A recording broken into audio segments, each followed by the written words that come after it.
members-only webinar. If everyone can hear me okay, let me know. On the IMs coming in, yes. All right, very good. Dr. K, are you on yet?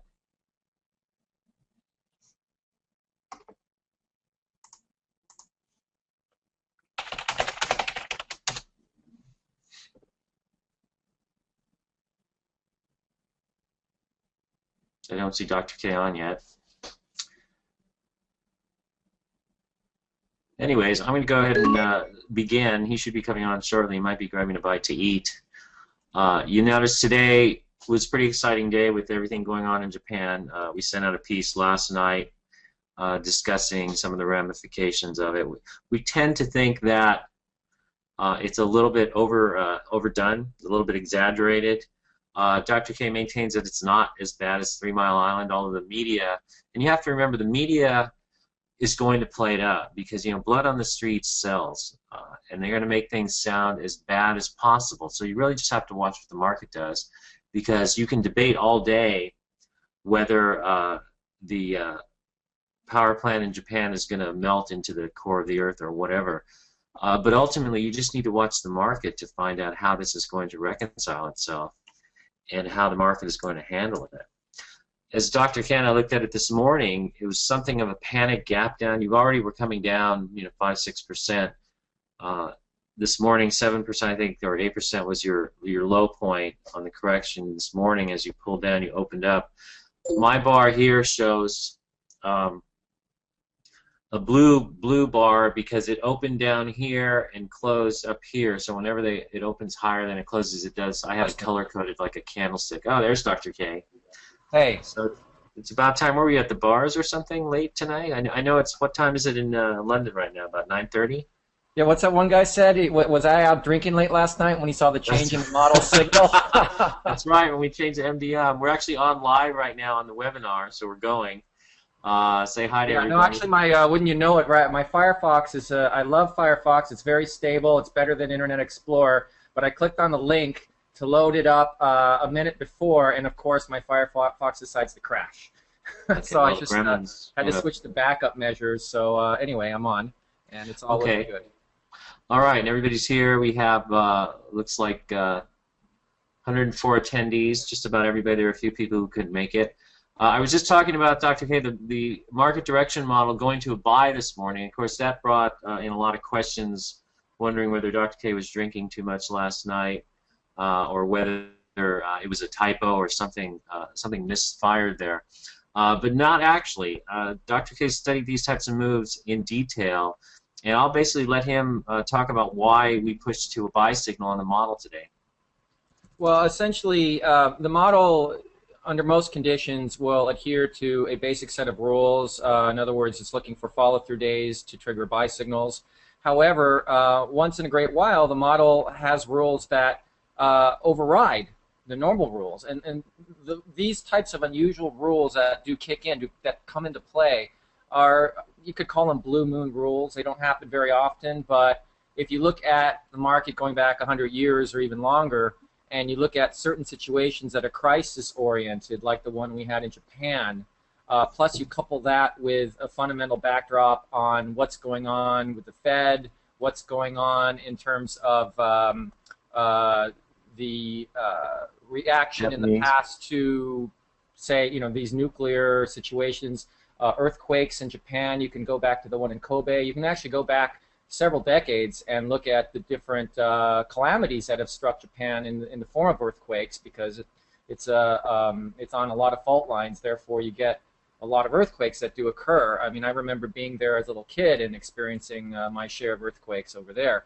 So when you put everything together, all the variables together, the model issued a buy signal very close to the open today, just by virtue of all those variables stacking together very well.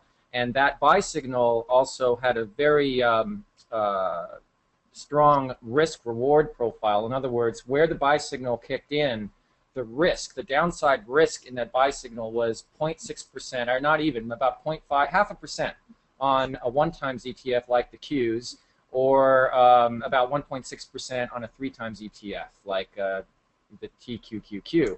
So on a risk-reward basis, it was a very favorable switch of signals from a sell signal to a buy. And plus, it had the added advantage of locking in the gains from the model's sell signal that occurred on March 8th. I might also point out that from my perspective, some of the logic here is that when you're selling off in the manner that you have, and you come off the peak back in late February, back in here, it starts to become obvious. The need to sell becomes very obvious, and that's why selling off the peak will generally come in several waves. You won't just see the market break off the peak and just go straight down. So to some extent, it's a little bit early off the peak to really expect it to break hard, especially with QE2 still in force. Now, logically, okay, we have Dr. K's, what he calls his blue moon rules, giving us a buy signal on the market direction model. But you can also see here, as I've drawn on the chart, you have a confluence of lows here that would actually constitute a support level. So this morning we break it on a gap down, and at this point, everybody knows the market's going down, everything's terrible in Japan, the nuclear reactor is going to melt and take Japan with it down into the center of the Pacific Ocean, somewhere in a trench. And so you undercut these lows, and it becomes very obvious. So to me, I see the potential here for an undercut and rally. Now, how far that carries is anybody's guess, but I think Dr. K makes a very good point, and I think that we made a very good call this morning so far. We'll see what happens tomorrow morning, but buying the TQQQ, that's what we did today. We actually bought the TQQQ very off the lows, which is a 3 times leveraged NASDAQ 100 ETF on the long side. So you got a quick stop here at the lows of today, and with the potential to run this thing up a bit, even if the market does roll over again, we think you at least have a chance for a decent trade. And if it doesn't, you're in a very nice position, so that if we do get a real follow-through, you might be able to double up a TQQQ position and make some decent money on it. So outside of that, most stocks are breaking down. We have, let's see here, I'm looking for my S&P chart, which I know is in here somewhere. That's probably it. There we go. You can see you have a similar situation with the S&P, such that you come down, and here's this low here, and you've broken down below this low and under. So you've also come below these lows over here. So this is kind of a logical area to shake everyone out and bring in some kind of late piggy shorts, as I might call them, who think they see a breach of support as a point to go short, when in fact it could be an undercut and rally. Sounds a little poetic there, but it works.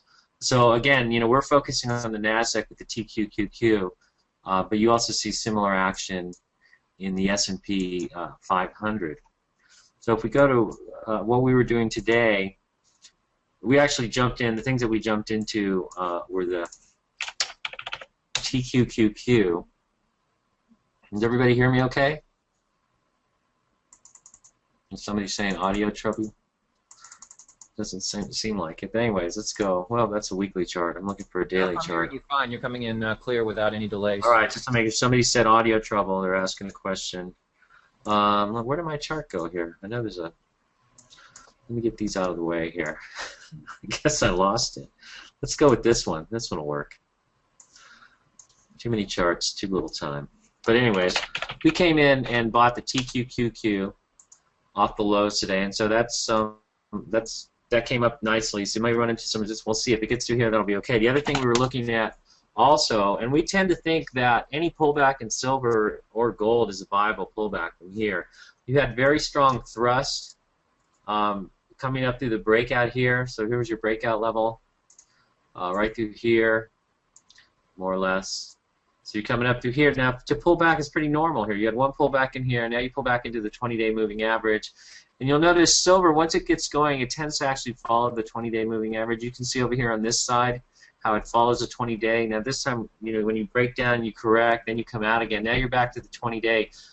I tend to think, based on the way the SLB, the iShares Silver Trust acts, the 20-day is a good reference. So we thought this morning you could go long somewhere around 33.28, I think, is where the Follow the Stock Portfolio Simulator came in and took a 25% position. Normally we'll go long 12.5% in a stock, but in this case we felt that this is pretty pretty compelling at these prices, and you basically have the 20-day moving average at about 33.20 as your near stop, or at least your near guide for a stop. And of course, we like to play the AGQ, so down in here is viable. But you have to remember, whenever you're playing with the AGQ, and Dr. Hay, feel free to comment, is that when you're referencing it, you kind of have to look at the SLV. That's what I do. I don't look at the AGQ chart when I'm trying to figure out what the AGQ is going to do. What I do is I look at the SLV chart and decide whether I want to buy the SLV or not. And once I've made that determination, then I decide if I want to juice it up with 2x or I don't know. I think they have a 3x yet. Do they, Dr. K? Yeah, there's no 3x on gold or silver yet, but yeah, I'm in complete agreement. I always look at the 1 times ETF as my guide. So I would look at SLV or GLD to make my decision. Actually, I also look at the futures, the gold futures, for instance. And so you watch those as well.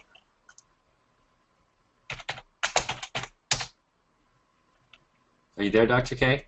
Yeah, that looks good. The silver futures, gold, and yeah. silver. So here's this actually what silver looks like on the futures. You see, that's a little bit different than the ETF because the ETF gaps down because the silvers trade continuously, roughly, more or less. So we use that. I myself use like the SLV for the AGQ, and then decide whether I'm going to play that move and then monitor it that way.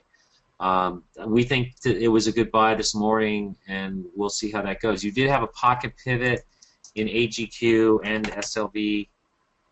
The other day right here, and that you can add a little bit there, a quarter to a half. Even if you get knocked down on this, it's really not that big of a pullback. It's only about 4 or 5% on the SLV. Now on the AGQ, it's going to be twice that. So measure your poison or choose your poison carefully. If you go for the AGQ, then you better expect some volatility.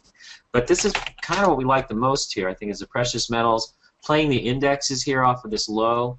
Hopefully, and DGP also looks okay on this pullback. You notice it comes into the 50-day, and we typically find that when gold is in an uptrend, that the 50-day is a pretty good guide. What's your take on that, Dr. K?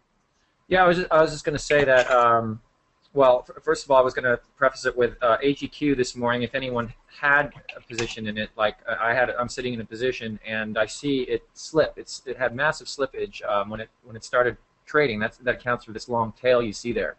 And what's interesting is that's what I call great inefficiency, where you see the price of gold, the price of silver, but then you see AGQ is completely out of line with those other indices, and that is actually an excellent entry point, like right at the open when it slips like that. Although it's scary, it's a bit nerve-wracking if you're holding a position to just go in and buy when it's down that far. But that experience shows that that's generally the best thing to do. It's tough to do in practice, and that's understandable. And as I was telling Gil earlier today, better a little later than never. So what I did was I added to my position as silver stabilized, as AGQ stabilized, and then started to go higher. So I was able to pick it up quite a few points below where it closed today. Obviously these ETFs, well, they're like stocks. They're going to be slippage on a very volatile day like today. So just keep that in mind. Don't let that slippage knock you out of the position, because I think it would have been very easy for someone holding this AGQ into today to just blow it out right at the open, seeing that kind of massive slippage going on. Right. And in fact, that creates an opportunity when the SLV is not correlating that kind of a move to the downside. Correct? Yeah, precisely. I mean, you want to look at, again, what's gold. I was looking at gold, silver, gold futures, silver futures, SLV, and GLD, and I was of course looking at the general market, and I was also looking at EWJ. EWJ is a Japanese ETF. It mirrors the Japanese stock exchange. So what I wanted to see was where that is going to be opening, since the Nikkei was down, over 10%. And at times as much as 14%. I wanted to see where that opened, and I realized it wasn't opening as bad as I thought it would, which told me that the situation in Japan had alleviated. And from that point where it opened, I was very tempted to take a position, because it just sounded to me, and also based on what I understand about these nuclear crisis situations, and this one in particular, the situation would subside slowly but surely, and therefore we would see a huge bounce back in Japan. And well, we got a big bounce back today compared to where EWJ opened. In fact, yeah, it went about close to 8% from where it opened. So it's always good to be aware of these opportunities. So, Dr. K, do you see this, the nuclear reactor issues in Japan, do you see those as similar to prior situations like 3 Mile Island or Chernobyl? Are those worse, or as the media seem to be implying today, they seem to be implying that this is in fact worse than 3 Mile Island? Right. Of course, it depends on the media. I think most media tend to be fairly liberal, and they tend to err on the side of exaggerating the truth behind what's really happening. We've seen this certainly with other nuclear situations. I mean, 3 Mile Island was grossly exaggerated. In reality, the damage was completely limited. I mean, it was actually almost negligible, you could say, to human life. Chernobyl was a little bit worse. Well, Chernobyl was the worst commercial nuclear disaster in our history. But I'd like to put this in perspective. If you look at Hiroshima and Nagasaki, probably the two worst instances of radiation poisoning. And we're all, if you look at the average amount of radiation, essentially that the victims in Hiroshima and Nagasaki were exposed to, what you found was the survivors had an increased risk of lung cancer of 40%. Now, those at ground zero, of course, died quickly, and the media is never shy about showing these horrifying pictures of radiation sickness, radiation burns, and all of that. And it is horrible, but for the survivors, it was not anywhere what the media portrayed. I mean, yes, there were instances of obviously health instances that ensued in the years ahead, but as this one example of lung cancer, this 40% increase, putting that in perspective with, say, a person who smokes a pack of cigarettes a day. Take a typical smoker. They have an increased risk of dying of lung cancer of 400%. So we're talking tenfold greater odds of someone who smokes. And actually, as it turns out, that radiation is actually a weaker carcinogen compared to many other carcinogens that we breathe and ingest and eat in our foods. But unfortunately, like nitrates. Yeah, well, nitrites certainly. Nitrites. There's the fat phenols. Food coloring. I could go on and on. Long list of chemicals that are far more potent.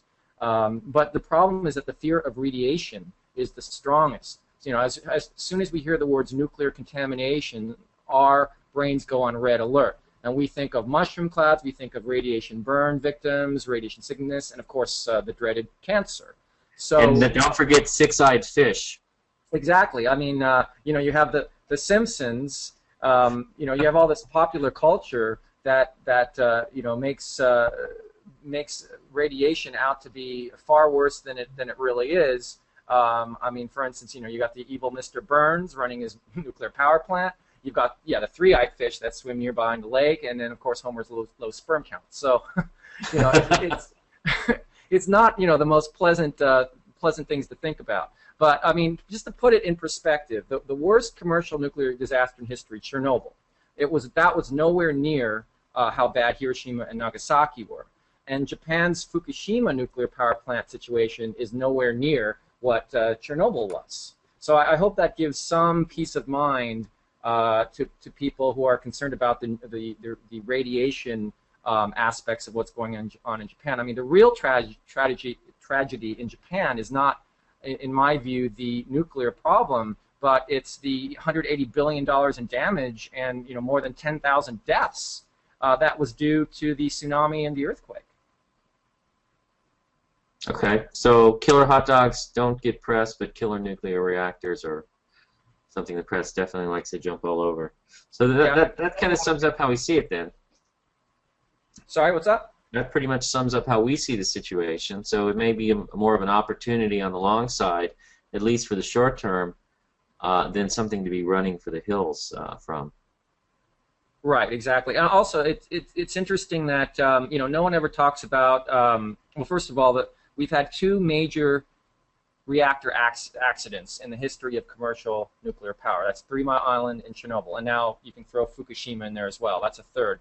But that's all that have occurred. Yes, there have been some minor ones, but I'm talking major nuclear accidents. And this is in some 14,000 cumulative reactor years of commercial operation in 32 countries. And so that, to me, that's a pretty good track record. I mean, especially when you consider, the collateral damage in total sum done over those, over the time frame that these nuclear power plants started to come into existence. I mean, it's the track record, the casualties, and collateral damage in nuclear power technology is orders of magnitude less than most other industries, especially, if you look at coal, you look at fossil fuels. I mean, the amount of collateral damage is slow, but it's very, very real. And you have all sorts of issues that come up with coal plants. The high level of contaminants that are belched into the air, and you have acid rain problems, the air quality problems, the greenhouse gas emissions. I mean, coal plants are having seen the differences between coal and nuclear plants. Coal is by far the worst demon. Somebody out of Pennsylvania tells us that they had two-headed cows after 3 Mile Island. Anyways, while you were pontificating there, I did want to go over something real quick, and this is a point and figure chart of the SLV. And despite the pullback today, I don't know if most of you are familiar with point and figure charts, but I use them. You can see this is the original breakout, and this is when we first got bullish on silver. And then recently you have a breakout from an ascending triple top, which is a bullish, very bullish pattern. Now notice, this is one of the reasons I like point and figure charts. You don't see any pullback on this chart, even though you closed today at 33.61. It's still not enough of a reversal to turn the chart the other way. So this is really staying, as far as the point and figure goes, in a positive position. So again, the AGQ looks good here, and we'll stick with it until we see some sort of a breakdown that's more material. But moving along to stocks, we got our Netflix today. Now, some people might chide us, that we get whipped on Netflix, but that's not true. If we like it when it breaks out here, it's based on objective evidence. When it runs up and starts to break down and we don't necessarily like it here, that's based on objective evidence. This could have been a late-stage failed base, which is what it was shaping up to be as it broke down here on very heavy volume. That was 6 days ago. But notice what it did is it essentially filled in the gap here. Here's this gap down here, and you basically came in here and pretty much filled that up. And that, as I had discussed earlier, you can pull down, you'll find some support on the first break through the 50-day if you have a late-stage failed base type of setup. What it will do is it'll break down, it'll find support, either undercut a low, it could have undercut this low here. In this case, it fills a gap, turns around, and comes up. Now, on Follow the Stock Portfolio Simulator, we took a short position here on the basis that it was a wedging rally. You notice down here at the bottom, you can see the volume is very low on the second day up, pushing up into the 50-day. So we tested. But yesterday, what I didn't like, at least from the perspective of trying to be short this thing, is that you had no selling volume on the pull-off from the 50-day. So yesterday you saw very little volume. In fact, some of the lightest volume in the pattern. And so that's telling me you're not really seeing any distribution or selling in the stock. The other thing is that the volume 4 days ago was a pocket pivot volume signature, but only a volume signature, not a pocket pivot buy point, because he's closed below the 50-day moving average. Now I've got this black one is a 65-day exponential. The blue one here is the 50-day simple moving average. That's the one that we key on. I use this sometimes for shorting. You'll notice, though, that we didn't get any selling, so today we get a pocket pivot. So we covered the short on this yesterday, made a whole buck on it, but that was a lot better than what the market was doing yesterday. And today you get this very strong pocket pivot. Now Goldman Sachs did come out, I think, with a $300 price target on the stock today. But you look at the selling days, and the last 2 days of big buying have pretty much exceeded these 2 big selling days. So for all you know, Netflix is going to head back up to the upside, and could potentially go higher if the market turns around here. So let me get rid of all these lines here. So you can see we have the pocket pivot. So if you're buying this, you're looking for the 50-day as your guide for a downside stop. Is that correct, Dr. K? Yeah, exactly. Okay. And we sent out a note because stocks like this are particularly challenging. I mean, you go long, then you go short, then you go long again. Now, fortunately, most of the time that's not going to happen. But I think this is a great illustrative example that you got to remain flexible with the market, and sometimes it is going to jog you around like that. Right, and we don't have any rigid opinions. We just go with what we're seeing in the stock at any given time, and that we know that that can change. As Bill O'Neill used to tell us, you know, what you thought yesterday, based on new evidence, if that's changing, it doesn't matter anymore. Whatever you thought yesterday or the week before, the month before, it's all out the window. So we don't operate on rigid opinions of what should happen or what we think the market should be doing. We simply operate by what it's actually doing, which is a pretty standard axiom of trading. Is not don't interpret the market in terms of what you think it should be doing, but rather interpret the market according to what it's actually doing. So in this case, Netflix was actually having a pocket pivot buy point today. So is this one, Verifone. I remember Verifone from when it used to be VFI. Actually, now it's Pay. But you notice Verifone's got all these nice, beautiful, big volume spikes in here. You got a gap up here. I don't think that's viable though. On the basis of the average true range, it wasn't enough. But you got these big spikes. Here's a nice outside reversal day. You have this uptrend channel here. From here, this could come out the top of it. And a lot of times, you know, you can go back and look at CMGs, for example, when it was in this uptrend channel here. And, you know, a lot of people who owned it, let's see, someday I'll learn how to use this. Just give me a little time here. Look at this channel here, and then when you get a viable gap up, it's out of there. So it's possible that with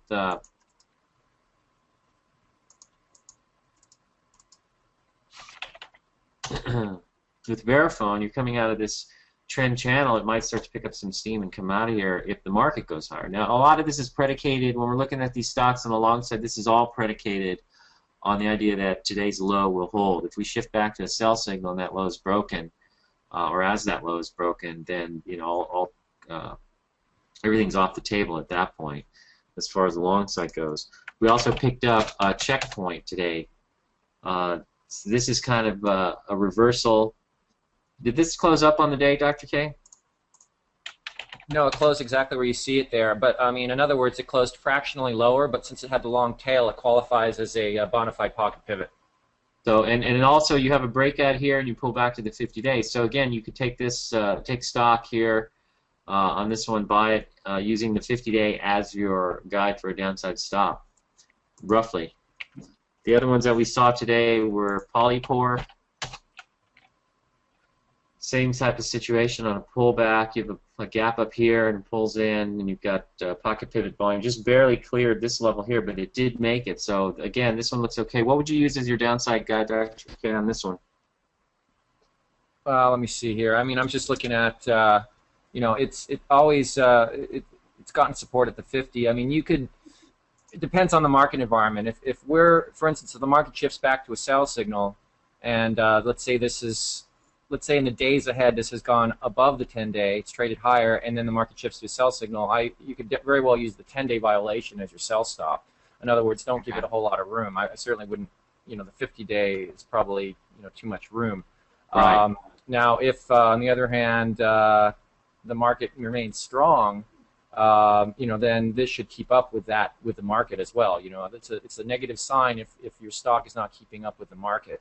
And I wouldn't say, you know, it's not on a day-to-day basis. In other words, if the market's up a percent and your stock is down slightly, that doesn't mean you should sell your stock. But I'm saying on a, you know, over many days, your stock should be catching up with the market and moving, you know, powering ahead of the market. Since, you know, this stock is a, let's see, it's a relative strength of 98, so that's pretty high. It should definitely keep going if the market's going to move higher from here. Some other pocket pivots that we looked at today, you know, Trinity Industries, they supply equipment for railroads. You guys may know about this one.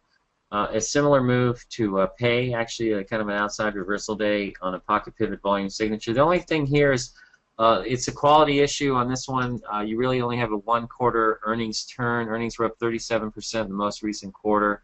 The quarter before that, they were up 0%, and the quarter before that, down minus 47%. So from a fundamental standpoint, that's less desirable, so we overlook that one. You know, there are often a lot of pocket pivots we look at every day, and we pass on them. And I know everybody wants to email us and let us know about every pocket pivot they think they see, but we pretty much see them all because we have screens that do that pretty easily.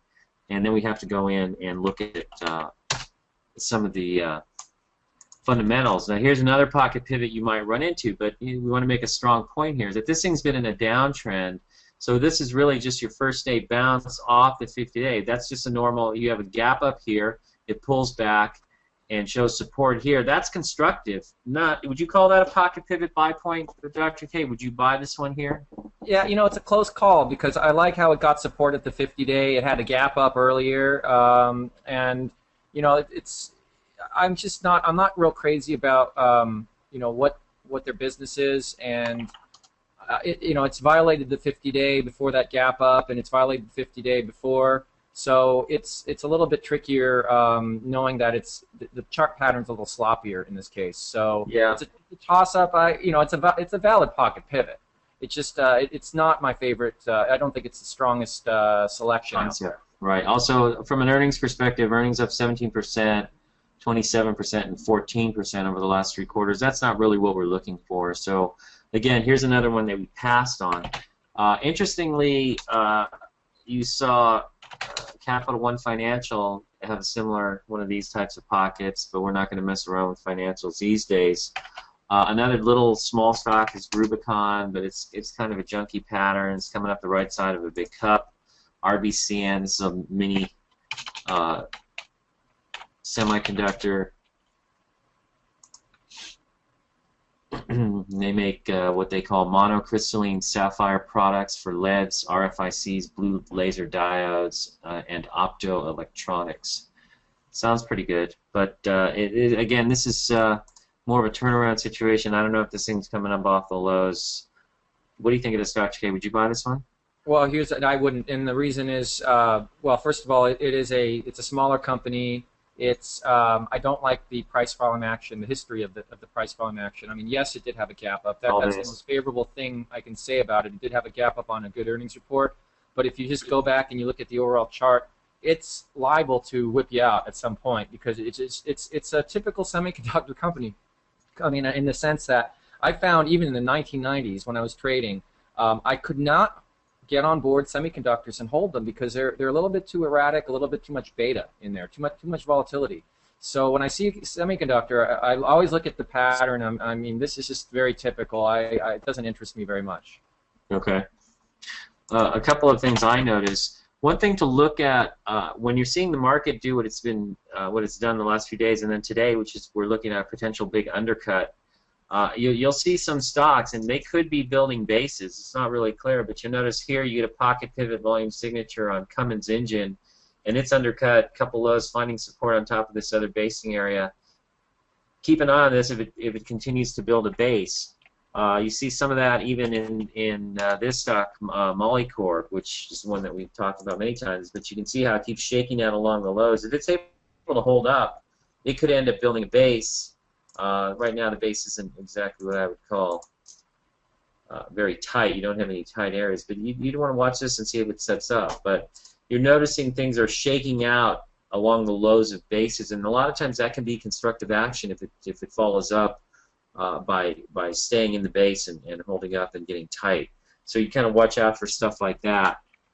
As far as some of the other stronger names, just EBIX, everybody's asked us about. It ran up pretty nicely, but you know it's a thinner, smaller stock, so when it comes down, it comes in hard. Dr. K, what's your take on EBIX? Yeah, I mean, certainly had a breakout there, but I'm not all that interested in it. In other words, it's got some merit. I think there's better stocks out there. I mean, it's got a lot of strength, a lot of favorable points to its fundamentals. I would probably pass on this one for now, just because I think there's better material out there. Yeah, like Priceline. I kind of like the way Priceline is acting. It tries to come down every day with the market. It really hasn't come off its peak at all. You have this base in here, and then another base on top of that. You had a shakeout when the market broke down, and then earnings came out. You had a big gap up. It comes in a little bit. You're not getting a lot of heavy selling in here. It's actually holding up, and Priceline actually looks okay here. This stock could continue higher. But the interesting thing in here is that it has not broken down, despite the fact that the market has.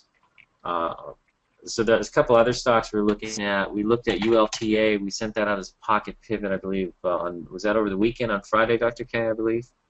That would have been on the breakout, so that would have been on Friday. Yeah. Right there, yeah. So that's holding up pretty nicely. You did have a pocket pivot. I think we actually pointed out this pocket pivot. Actually, it could have been on Thursday. Yeah. Yeah, on 310 right here. Yeah. And, so sometimes actually, we actually notified just right on at the right time there, and then it had. Yeah, we did the same thing with Baidu. Baidu was looking okay. Then, Dr. K, I wanted to discuss this concept with you, and that is that if you have Chinese stocks valued on their home exchanges in renminbi, for example, if the dollar continues to go lower, do these stocks necessarily have to adjust by going higher? Well, they won't, because the renminbi is pegged to the dollar, so it's not going to make a difference right now. But what's going to happen is there is going to be a fairly big shift when the Chinese decide to float the yuan against the dollar, and I mean that is going to happen. I think it's an inevitable situation given what's going on in China. I mean, they need to basically decouple themselves from the dollar just to be able to rein in their rates of inflation, which are running a lot higher than reported. And this decoupling could occur, very easily sometime in 2012. So do you think it's possible then, and this is kind of my point, is that the market senses that this could happen, and hence that's why you've seen some of these I would say real Chinese stocks, not the CCMEs of the world, or even, I guess, Dang isn't really a real stock either. There must be something wrong there. But some of these companies that have been around and traded on the U.S. exchanges for a while, and they have a pretty good institutional following at this point, such as Baidu, it's holding up very well. It's actually held its gap, unlike Netflix, which did not hold its gap and broke down. Baidu is able to hold its gap on a closing basis. So it closed here, and that was well above, as you can see, the low of the gap up today. So you're holding in pretty tight. We identified the pocket pivot here, so you're still holding that. This still looks to be in a viable position using the lows even of the pocket pivot day as your guide for a stock or the 50-day. Absolutely. I mean, it looks fantastic, and the market's generally forward-looking by 6 to 9 months, and so the exchange rate factors, I'm sure, going to come into this. It might be a little premature to be reflected in the price of the stock. I think Baidu, it's just a leading company. It does what it does very well. That's why in the stock price action, it reflects that ability to be a leader in its space. However, I think as we get closer to the Chinese decoupling from the dollar, I think we're going to see a rise in basically all Chinese stocks potentially, and so stocks like Baidu, of course, will benefit from that. Yeah, so it's something to keep in mind, and as sort of a thematic basis for looking at Chinese stocks. I've also noticed you have Sohu had a pocket pivot on Friday of last week, and it's pulled in with the market, but it's actually held as well. Sina Corporation came down and broke down, looked pretty ugly on earnings down here, and then the thing turned around and went to new highs. That's backing and filling up here. So you have this sort of shakeup, but it's acting very well. And then, of course, we'll throw in NetEase as well. NetEase has come down. Finally, it broke with the market the last 2 days, but it's still holding up okay. It tends to be more volatile. It's one of the thinner ones. But I think for my money, if I was going to play any of these, I'd be going with the Baidu primarily. Now, of course, everybody always asks about Apple. Somebody's asking here, CanSlim, how much do CanSlim rules influence your selection of stocks? Well, what do you mean CanSlim rules? You mean the ones in the book? I don't know. They don't really influence Bill O'Neill's decisions, because in 1999 we were buying hot internet stocks with no earnings but huge sales. In 2001, I was buying Lockheed Corporation off the lows after 9/11 when the market reopened, and that wasn't your classic CanSlim stock. As well, in 2003, we were buying stocks like Amazon that had relative strengths in the 60s, which is not your typical CanSlim stock. So no, we don't go by the so-called book, because the book is kind of limited, and in a lot of environments things can vary, and sometimes some of your best plays you make some exceptions for based on certain models that maybe you have in history. And to us, CanSlim is a retail product. That's what they sell to individual investors, and it's a very good system. It gets you into the market when you have a nice fat bull trend, but it can whip you around when things get difficult, and sometimes you have to vary your methods, or when you have a major new theme, such as, for example, the internet stocks in 1999. You remember that, right, Dr. K? Were we buying them based on current earnings? Well, yeah, actually, I remember having a couple of debates with Bill about it because and this would be back in '98. I noticed there were quite a few companies doing very well that were internet-based that had no earnings but had tremendous sales growth. And first, Bill, you know how Bill is. He would just first shake his head, and then you got to work on him a little bit. It didn't take very long for him to come around and see the value of looking at stocks with just sales growth. If that's what so was we made driving that part of the paradigm. Right, driving at time. I mean, he has a strong nose for price volume action, and when that kind of confirmed it, he'll if you give him a good enough reason, that would be enough there. But again, please don't try to box this in to being can slim, because can slim is nice, but the bottom line is a lot of the techniques we use are either beyond that or differ in certain ways. But they're based on historical study. So, speaking of historical studies, Apple. Always one of my favorite stocks. It holds a 65-day. Look at that. See the 65-day exponential moving average? It's magic. Look at that. You could have bought it right off the 65-day exponential today. It doesn't hold a 50-day. Now the thing with Apple is that the 50-day moving average has typically been a guide on the downside. When it breaks it, it usually means you're either going into a longer correction or it could be pulling back further. My take here is that you've been hit with a lot of selling. It's pretty obvious. They are dominating.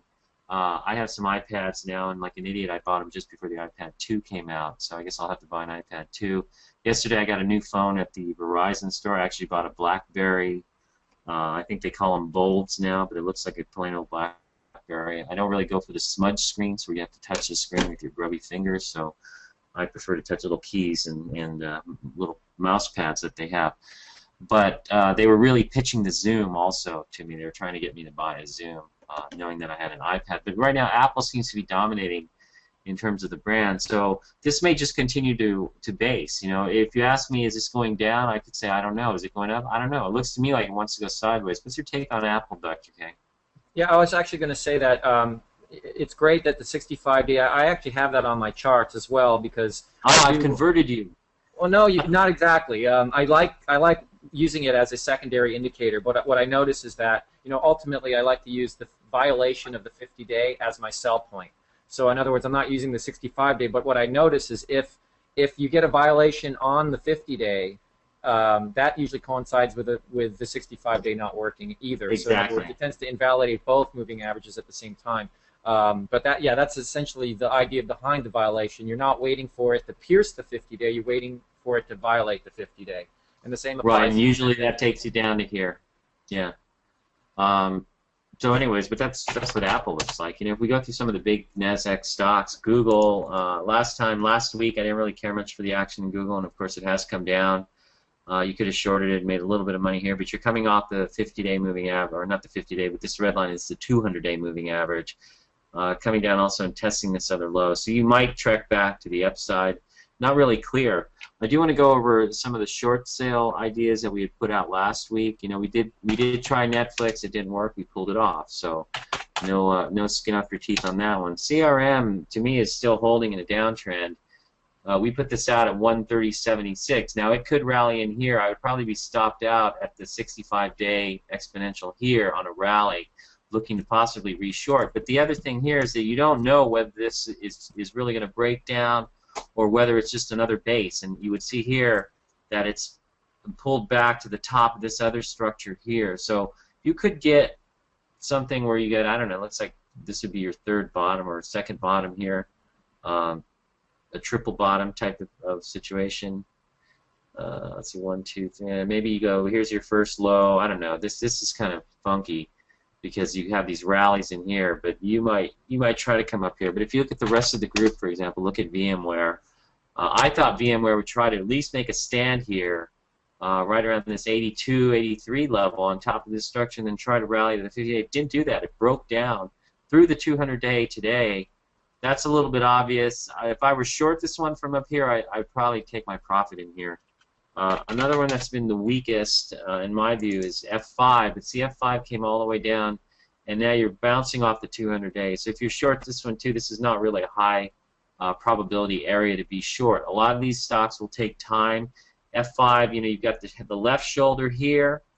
You got a big old head, and the right side of the head is always defined by a massive volume price break off the peak. So there's huge volume here.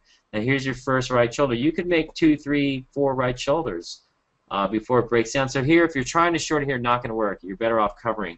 And you may notice on the portfolio simulator we had shorted LVS up in here, and it breaks down to the 200-day. Yesterday we covered it. We didn't know that you were going to have more bad news in Japan, taking it below the 200, but you would cover there. And basically all you're trying to do, and you may remember last week I talked about how Qualcomm back in 2000 looked similar to this, had a climax top, goes sideways, and then starts to break down. But if you go back and look at that pattern, you did come down a few times and then you'll rally a few times. So I think this may start to rally from here. I'd watch how this bounce occurs, but definitely you want to take a profit here. You don't want to be a pig. You got 10, 15, 20% on the downside here, I think, closer to like 15. That's enough right off the bat. When you're starting to short right off the peak, your approach is tactical, and I know I use the two terms, tactical shorting and strategic shorting. Strategic shorting occurs when a stock has fully formed its topping pattern. There's been a few months after the peak. Strategically, you can think of September of 2008 was a strategic time to go short because then you had a huge break and the market was ready to come apart.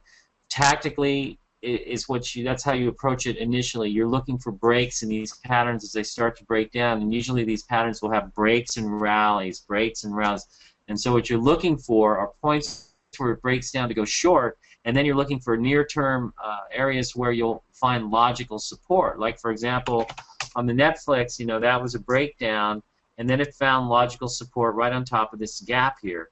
So if you did short this break, which I actually did, this was your spot to cover, and then you could have tried to put it out here, and then, of course, you get stopped out. But when you're looking at something like LVS, it's a similar situation. Now you've broken down to the 200-day moving average. That's a logical point for the stock to try and rally. Now, it could be a strong rally that takes you all the way back up here, or it could be a very weak rally, but you kind of want to keep an eye on that because it is showing itself to be a weak stock. It has had a climax type of top here. And just for those of you who weren't with us last week, do I really want to do this? This would take, let's see if we can go all the way back to 2000 again. I want to show you what Qualcomm looked like. What I really should do is just keep a copy of that chart around to show you.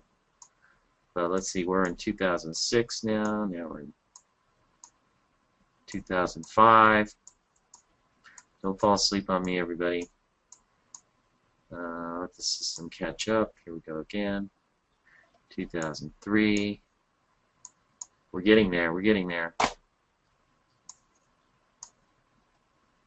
2002.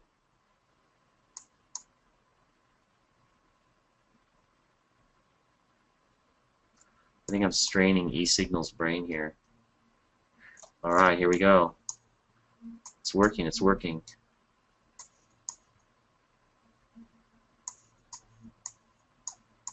Here we go. Here's Qualcomm in 2000. You see there's the climax top.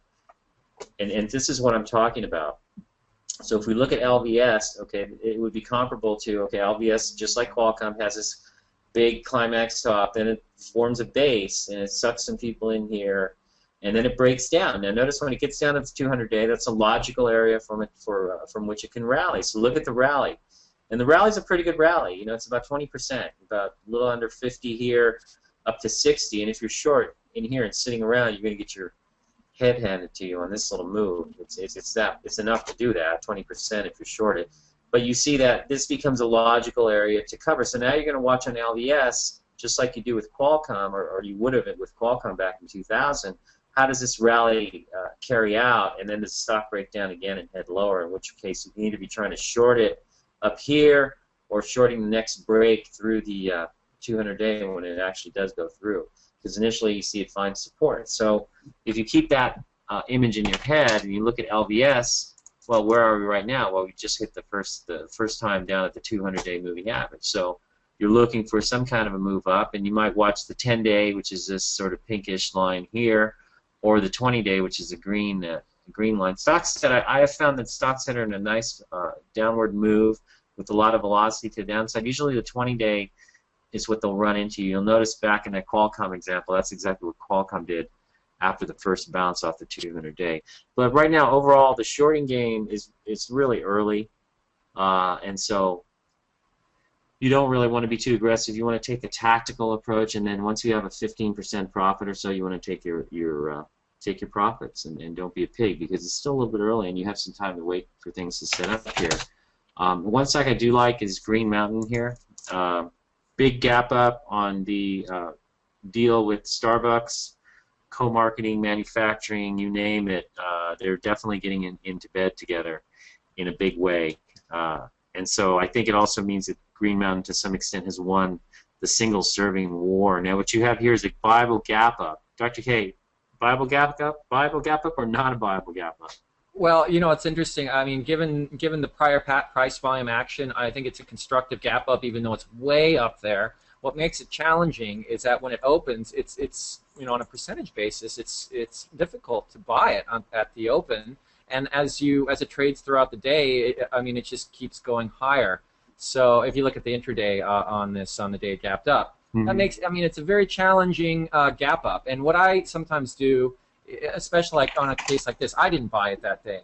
But what I'm doing now is I'm just watching, and I'm looking that it's getting very constructive in its pattern. So I would actually look to be buying a position in this stock into strength, and it doesn't have to show very much because it's pretty much setting up very well right here.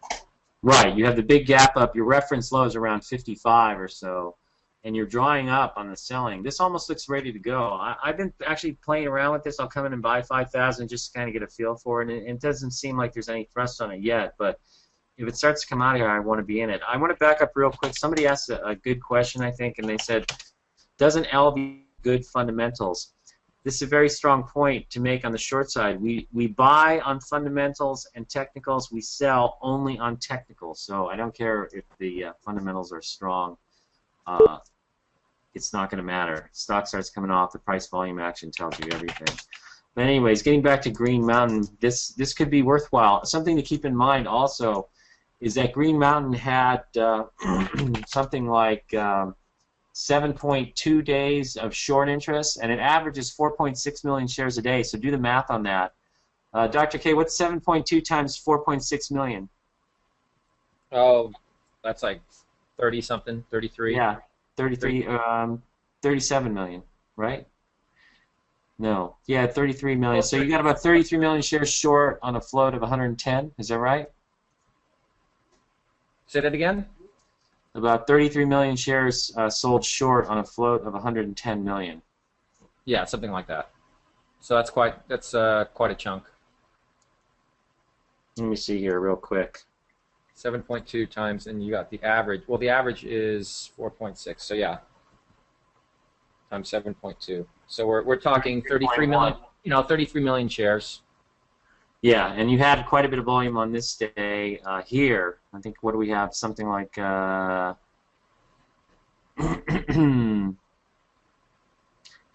the gap up day, it was 42 million shares. I don't know if that was all the shorts, but I'm going to guess it wasn't. I think this probably means the stock is going higher if the market continues higher. Anybody else have any questions?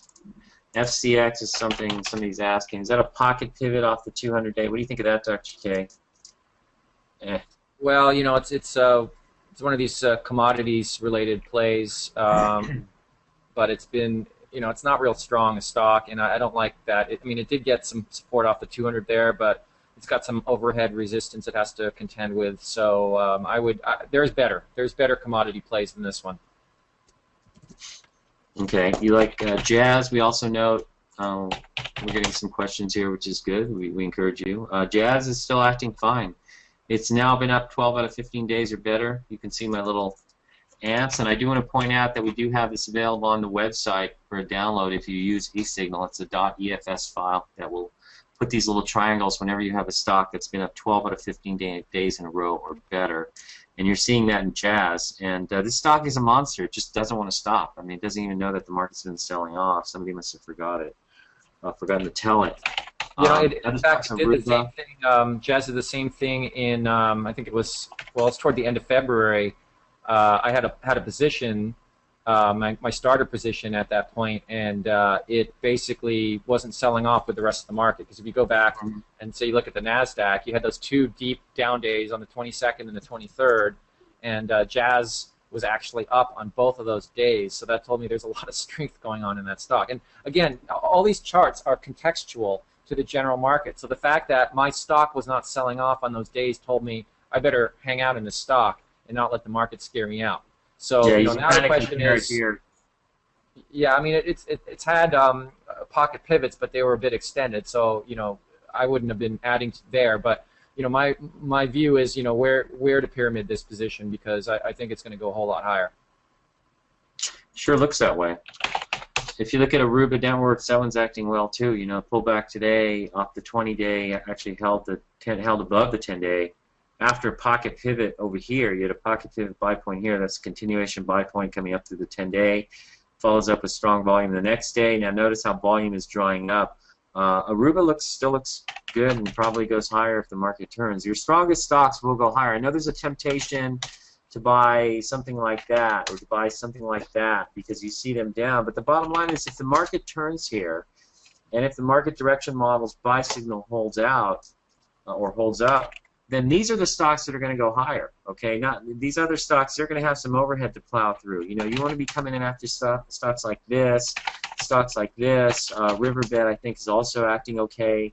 You might look at also, if you're looking at that group, look at A Packet or APKT Acme Packet. That looks fine. I was looking at Cavium. That's come down too far, but I like Fortinet. Looks okay. So you do see some of these situations that are holding up. If the market turns, these are the stocks you want to go after. You don't want to be tempted by some of these with the idea that these are cheap because you saw them up here. This is all perception. You think because something was at $60 and now it's at 50, that's something to buy if the market turns, as opposed to something that was up here and it's barely down a few percent, 10% at the most. So I don't think you really want to be going, like something like this is much stronger. And I would view how far a stock is off of its peak in terms of percent as a strong indicator whether it's been a strong stock or not. So Jazz by default becomes one of the stronger situations out there. Somebody else, let's see some other questions. So we answered FCX. Somebody wants to know a CRM. I did talk about CRM, didn't I? This one, to me, I think may try to rally. You undercut this low, so it may try to rally up into the 50-day. And as I said, it could just be forming another big, ugly base, but it's a pretty big, ugly base. I don't know. I'd rather see something more constructive. So like I said, this is not necessarily something to buy versus something that is up here and holding up very tightly. FTNT we like. CMG, this is actually holding up, and they tell you that this is a breakout here, and then you fell below the pivot point, so you want to be selling. But I would argue that this is where a pocket pivot becomes a very powerful weapon, because those of you who are also subscribers to the regular Virtue of Selfish Investing service, you know that we put a buy on this one on a pocket pivot here. So this is a pocket pivot buy point, and this occurred before earnings, so you didn't really have to worry about this. But the stock is actually holding up pretty well, and if you look at the weekly chart, where did that go? Where did that weekly chart go? Here he is. I don't know. This isn't the. You notice here, you pull back, but you close mid-range. Here you close at the peak. Here you close above mid-range on the weekly chart with the volume up all of these weeks. So it's actually getting support as it's pulling back. This isn't the greatest weekly chart to look at, but it does give you an idea of what I'm pointing out in terms of the closes relative to the longer tails on a weekly basis with volume picking up. And when you come straight up off the bottom, I think it's logical for it to retrace that, and it's basically a little over 50%, maybe for all I know it's a 61% Fibonacci retracement. SXCI still has legs. Sexy? Is that right? Oh, SXCI. Sexy, that's a great symbol, SXC. It looks okay. It's another one that's holding the 10-day. And notice when it tries to come off, it closes in the upper part of its range. Fortinet we talked about. We had a pocket pivot. Remember. Let's see. Go back to the daily chart here. We had a pocket pivot here. I'm sorry, here. and it's actually holding that pocket pivot level. So this may still be viable. And you notice it really has not come off either. What better commodity plays do we see? By the way, somebody asked, Fortinet, would you wait for a pocket pivot to get back in? You had a pocket pivot back here. You're right back to it. So you're back to the buy-in point. We talked about ARUN. So what other, Dr. K, what other commodities do you see? Do you like the DBA? Well, yeah, there's there's JJS. JJS? Yeah, which is like the DBA. They're both coffee, cotton, and what else? Sugar. You can call them equivalent, and in fact, their chart patterns are quite equivalent. So, if you like one, you like the other, and ultimately, central banks around the world are devaluing their currencies, so commodities should continue their move higher. So I think these are all playable. I mean, DBA, DBC, JJS are good ones, and of course. So let's look at JJS, for example. That pullback, that doesn't bother you? No, because ultimately, this is a pullback that was spawned from the crisis in Japan. Right. And the question you have to ask yourself is, well, is this crisis going to mean that all this currency devaluation going on around the world is not going to be strong enough to overcome the crisis in Japan? Well, I think my answer is the currency devaluation will obviously win out over the long run. I mean, the crisis is just a crisis. Most crisis situations are short-lived. They occur and then they lift. What does not lift, I call the crisis. The crisis is like if you're someone and you get badly beaten up, or you fly if you're badly beaten up, let's say, so you have a lot of surface wounds, and bruises. But what's malignant is government policy and what's going around in the world, what the U.S. Fed central bank is doing, for instance, what they're doing here in the United Kingdom. That is malignant, and I mean you can see it, just on the charts. I mean, Japan's government did what Bernanke is doing now. They went around and rescued zombie banks, zombie businesses, threw good money after bad, and they had a lost decade on their hands. They also had egregious legislation that hamstrung corporations from being competitive.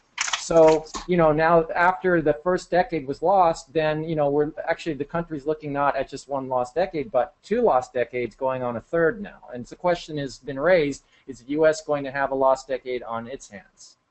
It's certainly making the same moves. It's making similar moves that are where there's going to be a high price to pay in the coming years. And I think that the growth rate in this country is going to be severely hampered as a result. So you think then, with the policies being what they are, commodities are viable on pullbacks? Absolutely, and JJS would be a good example of a viable pullback, just like SLV was viable today, and GLD was viable today. GLD, DBC, JJS. Look at now. You might notice that they're holding their 65-day exponential moving averages. So we'll see if they break down. But look, this comes all the way back on top of this structure here. So that actually looks good. These may be worth a whack tomorrow. Check them out in the morning. I don't see the futures carrying any lower right now. It's 2:33 p.m. Pacific time, hour and a half after the market close, and looks like we're making some ground back in the futures, but we'll see what happens. The one thing to keep in mind here is that unless the Japanese situation, as far as the media is able to paint it, gets a lot worse, there is a potential for a huge snapback rally, given the fact that you may have some resolution start to show up, and if that's the case, you would get a huge snapback rally. The other thing is that if the market was starting to show some colors of selling off, and people starting to bail out of stocks, you may have hastened that process today or the last couple of days. And so you might see some sort of a sellout type of move back to the upside. So we'd be watching some of these, and I think you have to be opportunistic and willing to buy on pullbacks, because strength, particularly in commodities, silver, gold, precious metals, that's really not where you want to be buying into. So if you see oil here, it's possible that it's viable coming into here. This is actually a big breakout in oil. Here's the weekly chart of the USO. You broke out of this long base here, and you're trying to hold on top of it. So this is kind of a low risk area to enter, and we tend to think that you want to be buying commodities on pullbacks rather into strength, because by nature they are very volatile. I'm going to answer a couple of quick questions. I just wanted to say, yeah, with the situation about the radiation levels in Japan, you know, they've subsided substantially, not only at ground zero but also in surrounding areas, and as I said earlier, the reactors are in cold shutdown status, so and they're considered to be safely under control at this point.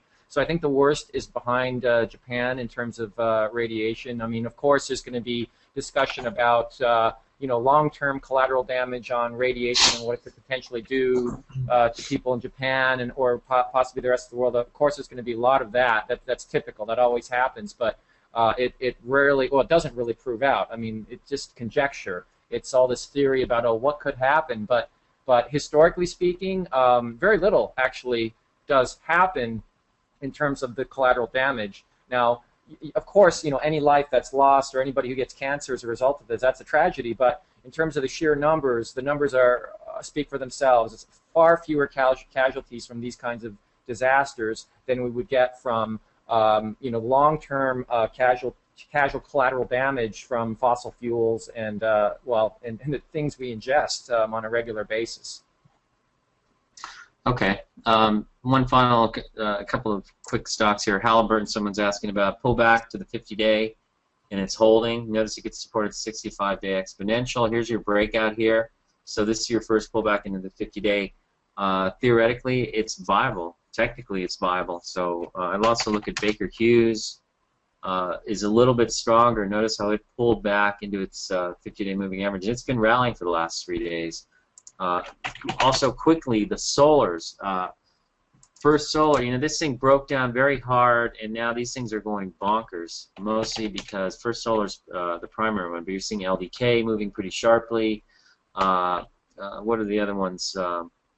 LDK, help me out here, Dr. K. JSO, TSL, JASO. I think the potential here, what's that?